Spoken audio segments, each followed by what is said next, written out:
tarii isat naaf kakattee sana jaanin arguuy abbaa kooy akka hiriyaa koo bar tokko naan darbuuy. Ani maalumaafan waan hundumaatiin namaa gadi ta'e maaliifan dhiibaman?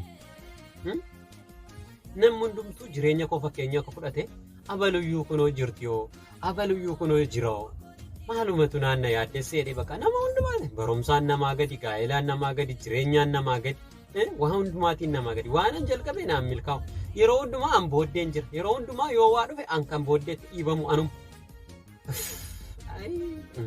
Anaan waaqayyo nan uumne waa malee jal jedhee natti hin taphatu yoona. Ani immoo iddoon ga'e nan dhaladhe fakkaata.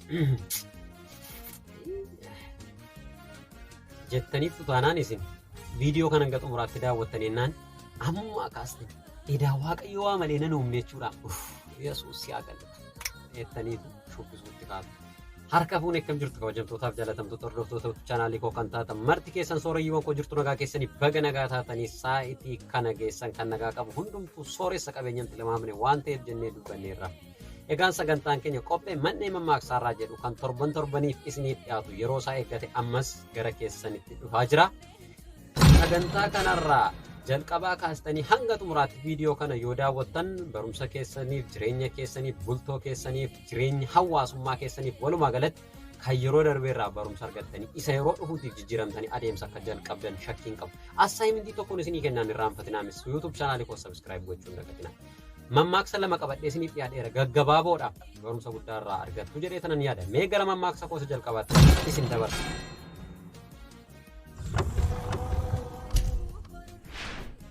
Yeroo tokko namicha ogeessa tokkotu ture jedhama. Namichi kun waaree booda barumsa ga'eessotaa barsiisuudhaan, waaree dura immoo gaarii fardaa harkisuudhaan gabaa keessaa waa namaa fe'uudhaan isa argate sanaan maatii isaa jiraachifata turedhama. Utuma kanaan jiraatu akkuma amala isaatii gaaf tokko ganama gaarii isaa fe'atee gara gabaatti adeemaa jiru dubartii mucaa xinnoo qomatti qabattee karaarra dhaabbattu arga. Gaafa kana isheen hin boossi turte maal taate obboleettii koo jedheetu itti hiqee ishee gaafata. Isheenis naannoon sun baay'ee waan qorruuf cabbii waan ta'eef nanni ishee diilallaa'ee hadoodee deemuu dadhabdee dhaabattee bu'aa jirti turte. Yoona kana baay'ee dhanna diilallaa'ee hadoodeen jira. Mucaa kana lafaan dha'uudhaaf xinnumannaa fi deemuun dadhabee akka hin gadi hin teenyeef immoo cabbiidha. Maallaa wayyaa ittiin jetti. Maal kanatu rakkoo qabaare kottu kaaf bahii rakkoon qabu amma lafa gabaatti singeessaadheetu gaarii isaarra ishee baasa. Gaafa kana utuma adeemanii cabbiinis gar malee diilallaa waan ta'eef gaafa akkas galagalee ilaalu dubartiin sun baay'ee nanni ishee hadoodeera. Akka ittiin mucaa baattee dhanni kottaa'ee jira. Mucaan irraa yoo gaariin asii fachi socho'e illee akka amma lafa dha'utti ga'ee baay'ee diilallooftee jirti turte dubartiin sun. Yoona kana namichi ogeessi kun taa'eetu waan tokko yaade. Mee mucaa kee as kenniitii bu'iitii xinnoo ishee hiixadhuutii nan dhaqee gagadhiisifadhuuttiin jedhe. Lakkiin danda'u ittiin yaali maleedhaan ishi gaargati jettee qaal jettee mucaatti laattee gadi buuti. Gaafa gadi buutu hiixadhonnaan waan tokko hiixachuu dadhabdee bakka dhanni ishee hadoodeera waan ta'eef. Yoona kana namichi ogeessi kun gaarii masaarra taa'ee waan tokko yaade. Mucaasaa akka harkatti qabatee mucattii chee jedhee farda isaa gaafa inni gulufsiisuu jalqabu gaariin fardaa utaalee sokke. Dubartittiin lafatti haftee mucaan namicha duukaa sokkite. Yoona kana dubartiin kun dhaabbatteetu maali waaqayyo maaluma natti ergite? Maal namichi abaaramaan akkasii? Amma maalan godhaga? Mucaa koo fudhatee sokke anoo kun na hadoode dandayoo duukaan fiigu maallaa wayyatte. Yoona kana dhaabbattee waa tokko murteessite. Du'uu naa wayya malee mucaa koo immoo isa harkatti dhiisuun qabattee xinnoo ishee hiixattee amma dandeessu yaalteetu sussukuu jalqabde. Hin sussukte utuma deemtuun dhanni ishee dhaawwa'e. Egaa mucaa isheeti waan ta'eef wanti godhamu hin jiru fiigicha gara maleetti dabalte haleelte keessa yoona kana utuma fiidduu farda bira ga'uudhaaf xinnoon gaafa ishee hafu abbaan gaarii sun akka ittiin galagalee ishee ilaalee fardicha dhaabeef. Gaafa inni dhaabeefi jedhu fiiddee dhufteetti gaarii masana torbaate fidii mucaa kottee harkaa butuuf kaate qooyi jedheen. Maal maleennaan taa'i asirra. Ani hin taa'u farda kee irratti akkam ta'e amaneen taa'utteen. Maaliif na namantunnaan kunoona harkaa butattee fiiguuf hin kaane ati asitti booddeetti na hambiftee cabbii sana keessatti na dhiiftee qora sana keessatti na dhiiftee anaan mucaa koo gargar nu baasuuf hin kaaneeti jetteen. Garuu namichi akkasitiin jedhe akkas miti jedheen.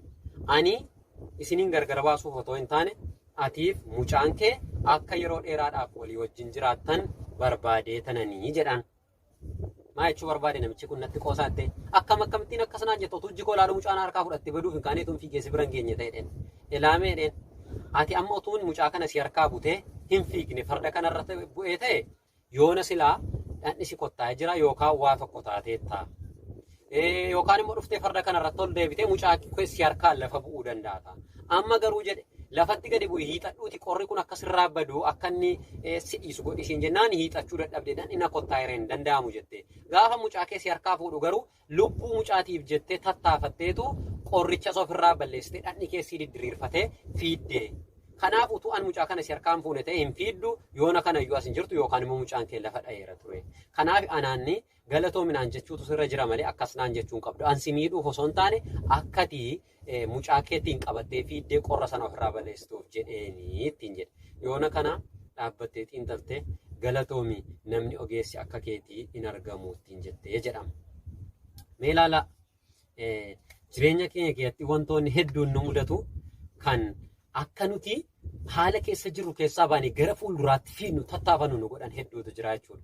Rakkinni isin amma keessa jirtan kuni akkasiin hillikii ittiin qabattanii xiiqii ittiin qabattanii kana keessaa bahemma agarsiisuun qaba. Kana keessaa bahee jijjiiramemma diina garaan gubuun qabattanii akkasiin ciniinnattanii kaayyoo keessan itti fuftan isin taasisa. Rakkinni gaafa isin mudatu qorumsi gaafa isin mudatu maalumaaf waan akkasii natti dhufee waaqayyo nan beekuu inni nan uumne silaan akkasan ta'a ture hin jedhina.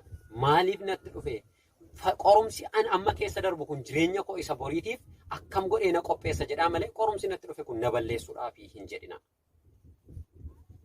Barumsa guddaa irraa argattu dheetanan yaada mammaaksa gosa jalqabaa kanarra.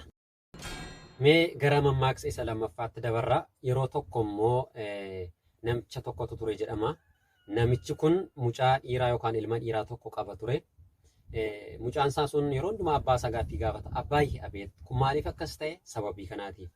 Abbaayyee kun maaliif akkas ta'a sababii kanaatiif jechuudhaan wal gaggaafatu turedha. Tuma kanaan jiranii gaaf tokko waan isa ajaa'ibu argeetu mucaan sun abbaa isaa gaafate. Maal seetan wanti isa ajaa'ibee abbaan isaa burcuqqoo sibiilaa hedduu qaba ture isa keessaa walakkaa isaanii kan farsoon itti dhugamu walakkaan immoo kan daadhiin itti dhugamuu fi keessummaan gaafa dhufu birziifaa itti dhugu jedhee iddoo lamatti addaan qoodee jira turedha. Burcuqqoon sun garuu lamman isaaniiyyuu sibiilumadha. Utuma kanaan jiranii burcuqqoo safarsoon itti dhugamu madardariyaa yookaan komodiinoo keessaa gara gajjallaa lafatti aansee kaa'a. Isa daadhiin itti dhugamu sana garuu gararraa gubbaatti ol baasee kaa'a ture abbaan isaa. Jennaan gaaf tokko mucaan ababbaadheen eenyaan maali burcuqqoon kun lammanoo tokkuma maaliif isa kaan gajjallaa keessee isa kaan immoo gararraa keessaa jedheen. Jennaan abbaan isaa akkas jedhee deebiseef. Mucaa koo jedhe kuni waan addaa miti. Ilaalcha nuti qabnudha malee burcuqqoon burcuqqoodhuma. Garuu akka ilaalcha keenyaatti isa kanatti keessummaa gaafa dhufu dhugaa daadhii faatutti dhugama jennee iddoo olaanaa laannaaf malee waan adda ta'e tokkoyyuu hin qabu. Inni kunis farsoodhumatutti dhugama. Numatu yeroo argate bishaan faatti buddusee dhugaa. Garuu burcuqqoon burcuqqoodhuma rakkoo hin qabu. Garuu akka ilaalcha keenyaatti inni kun asumatti itti fayyadamna waan ta'eef jennee as keenya malee jennaan. Jedhee mucaan yaadatti qabateetu gaaf tokko qophaa utuma taa'ee yaadu. Mee har'aa abbaan koo burcuqqoo isa inni keessummaatitti dhuga jedhe isa kanatti maaliifaniin dhuganii maal rakkoo qabateetu abbaan isaa mana hin jiraatin xarapheezaa gara komodiinoo kan madardariyaatti butate olii hidhatee burcuqqoo isa gararraa jiru sana buusuudhaaf gaafa inni yaalu madardariyaan sun guutummaadhaa guutuutti galagale. Gaafa inni galagalee jedhu burcuqqoon akka jirutti lafatti gannam'ee caccabe. Mee taati ilaala isa kamtu caccabe jettanii yaaddu. Akkuma jirutti inni daadhiidhaaf kaa'ame inni gararraa jiru guutummaadhaa guutuutti lafatti dhiyoo waan hin turreef fagoo waan tureef qarxam jedhee caccabe. Inni lafa jala ture inni kan farsoo inni bishaan itti dhugan garuu achumatti xinnoo akkas jigee hafe. Yoona kana mucaan baay'ee rifatee nahee isaa utaalee gadi ba'u abbaan isaatti dhufe. Maal taate ilma koo jennaan utuun burcuqqoo isaatti naan jette sana kaasuudhaaf olii xadhuu kufee gannamee akka jirutti caccabeedheen maal rakkoo qabaree dhala koo kunoo nama mudataa homaa miti kottuu. Dhandhee isa caccabe funaannee gannaa jedhee mucaasaa fuudhee ol deebi'e abbaan isaa ogeessa namaati. Akka carraa ta'ee gaafa ol deebi'anii mucaan egaa akkuma amala isaatii isinitti meera kun maaliif akkas ta'e jedhee abbaa isaa gaafata waanuma hundumaa keessatti jechuudha. Gaafa dhufanii komodiinoo akkas achii ol qabanii burcuqqoo warri gara lafaa jalaa turan warri farsoon itti dhugamu lafumatti dhiyoo waan turaniif hin cabne achumatti bu'anii hafan. Inni daadhiin itti dhugama jedhamee gararraa kaa'ame garuu lafa dha'ee caccabeera. Mucaan dhaabateera. Egaa mucichi amala isaa keessatti gaaffii baay'ee isaa isiniin jedheera. Inni burcuqqoon lafa dha'ee daakame waan tokkotu isatti hin fakkaatini achi keessatti waan ta'e tokko isa ajaa'ibnaan abbaa isaa gaaffii gaafate akkas jedhe. Abbaayyee dheennaan burcuqqoon kun hundumtinu iddoo tokko turanidha. Gosa tokko turanis jedhe. Waluma faana kufanis jedhe. Maaliif inni nuti farsoon itti dhugama jennee lafa gajjallaa keenyaaf inni nuti daadhii itti dhugama jennee gararraa keenya caccabee jedhe abbaa isaa gaafannaan.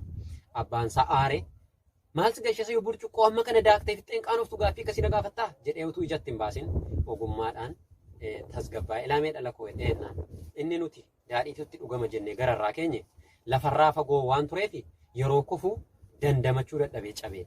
Inni nuti gajjallaa keenya garuu lafatti dhiyoo waan tureef